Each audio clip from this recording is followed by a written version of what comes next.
Well, hello there. It's Breeda Miller. It's time for 10 at 10-ish. It's time for another Breeda break. And I'm so happy to have you join me today. I have to tell you the story I told yesterday about my experience walking the Camino de Santiago and the lessons I learned seemed to resonate with a lot of people, and they shared it, and it got a ton of views. And while that's not the reason I'm doing this, and it's not a measure of whether this is a worthwhile exercise that I do every day. But it was nice, and the comments were lovely, and it put a smile on my face. So that's a good thing. So this morning I'm doing, the big clean out, and it's hard because I have a lot of stuff that I just love, and my mugs are something that I love, but I'm really trying to streamline. Anyway, I found this mug in the cupboard, and I just think about how interesting. Just 2 months ago, I just thought this would have been a lovely message, and it says, "May nothing but happiness come through your door." Right. Anything coming through my door better have a mask on it and live here. So it's amazing, isn't it, how things that were no big deal, or messages or things that we would say that were perfectly normal, are now giving us pause. So when I watch movies or I see things with large groups of people and lots of hugging and, like really close restaurants and people jammed in on buses, it makes me a little anxious. So I'm hopeful this pause is going to resolve itself through a number of ways. We have to be patient, listen to the professionals, listen to the doctors, wear your mask, be considerate of other people. That's really what it's all about. But today I wanted to talk with you about something that I share a lot in my speaking business, in helping people prevent burnout and build resilience. And it's about communication. And there's lots of ways to communicate. And honestly, some are more effective than others, because that is really what it's all about. It's about effective communication. So I have 2 stories for you today that were examples of how I learned a really important lesson about not only what you say and who you say it to, but the examples that you choose. And the takeaway, and I'm going to give this to you up front, is it's about understanding the person that you're communicating with and finding what's meaningful to them. Because honestly, they don't care what's meaningful to me. Maybe my dog does, I don't know. The 2 stories both have to do with bodily fluids, so I'm warning you about that. They're true, and maybe because outrageous, they might be more memorable for you. But I'm hopeful that you'll listen to these stories and think about how could you transfer this to your life, to your business, to your family, or to communication challenges that you're facing. So I'll start out with the one end of the spectrum, because there is a common thread, and it's urine. Okay. So my daughter was very tiny, like 2 years old. She was very bright. And I knew she was ready for using the toilet and getting out of the diapers and the pull-ups. But my challenge was my older son was going to a special preschool program in another town, and it meant buckling him and this little toddler into a car seat and driving 25 minutes, hanging around that town for another couple of hours, and then driving home. So that really put a damper on any plan at toilet training. But I knew that the winter break was coming up, and that this was going to be a window of opportunity, about 3 weeks, when if I set it up right, maybe I would be successful. So the first thing I did was took her to the store and let her pick out some big girl panties, ones that she liked, not ones that I thought she would like, but she chose them, and this was a big deal. And she chose the Minnie Mouse ones. So yay. And I said, boy, those are great. And and I did this like in November. And I said, honey, when you're a big girl, you're going to be able to wear these Minnie Mouse panties.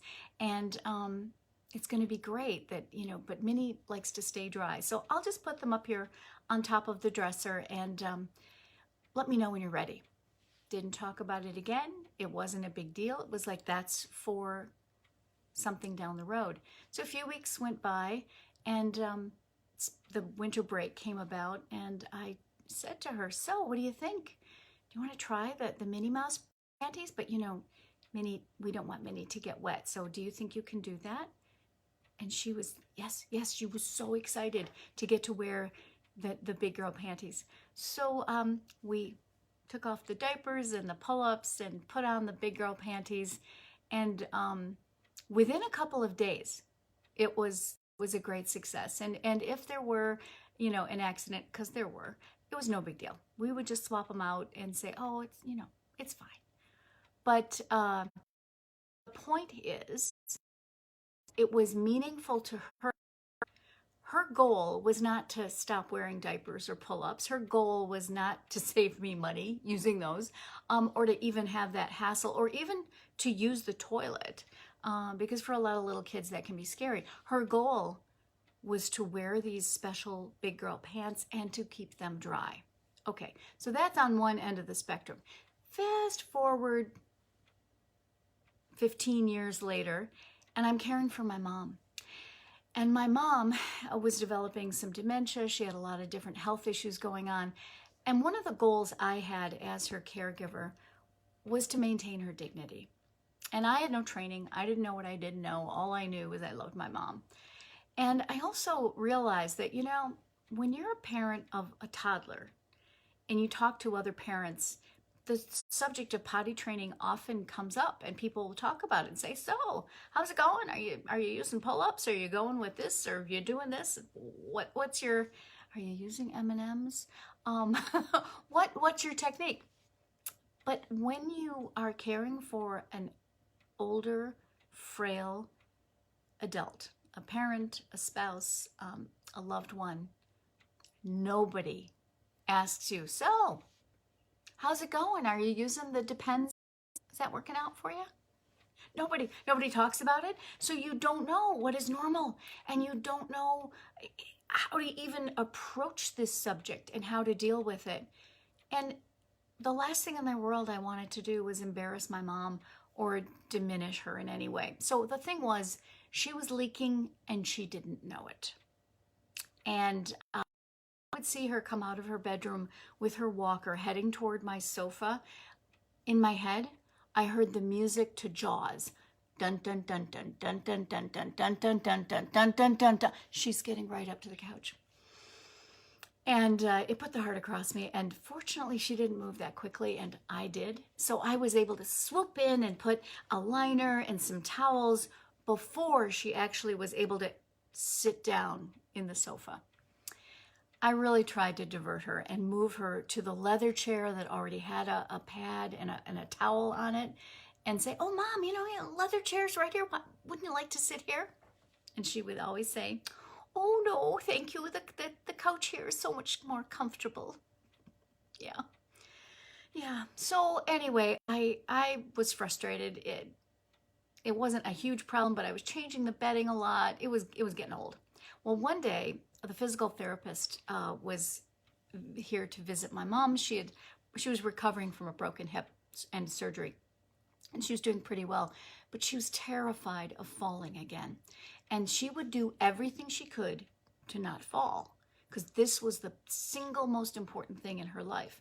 That she came up with quite a few clever solutions, like not drinking her water or her tea, because then she wouldn't have to get up and use the bathroom. And if she didn't have to get up and use the bathroom, there would be less likely chance that she would fall. She just wanted to stay put. And this was not good for a multitude of reasons, one being, the dreaded UTI. I had never heard of a UTI. I didn't know what a UTI, urinary tract infection, which can affect the brain and systems, and it's awful. And you do not want this. So when you're caring for someone, you want to make sure they stay hydrated. So I had that whole thing going on. Anyway, So Daryl, the OT, was in for a session with Mom. And as he went to leave, I went to the back door, let him out, and said, Daryl, thanks so much.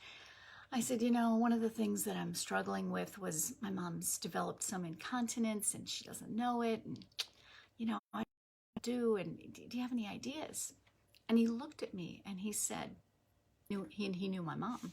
He said, you know, Breeda, studies have shown that people who wear disposable underwear have fewer falls. What? And he went on to explain to me that one of the reasons people fall is they're in a hurry. They're stressed. They're panicked. And if they've waited too long to use the toilet, they're more likely to be panicked and to trip because they're in a hurry. So if they're wearing disposable underwear, notice my choice of words, I believe that anyone over the age of 3 does not wear a diaper.